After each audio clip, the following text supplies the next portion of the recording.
नमस्कार मंडळी. बदलापूर येथे अक्षय शिंदे या आरोपीने 3.5-4 वर्षाच्या मुलीवरती अत्याचार करून तिचे लैंगिक शोषण केले.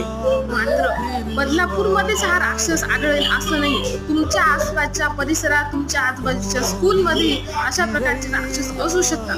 म्हणून पॅरेंट्सचं हे कर्तव्य आहे की आपल्या मुलीच्या स्कूलमध्ये जाऊन तिथल्या शिक्षकांची, तिथल्या कर्मचाऱ्यांची व्यवस्थित चौकशी करून घेणे, तिथले स्कूलचे सीसीटीव्ही कॅमेरे चालू आहेत का नाही याची पुष्टी करून घेणे.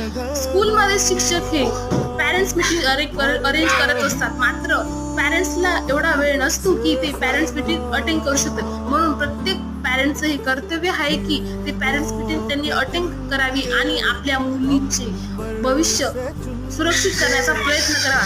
कारण की तुम्ही फक्त तुमच्या मुलीला शिक्षण देऊन उपयोग नाही, त्या मुलीची शिक्षण व्यवस्था कशी याची तुम्हाला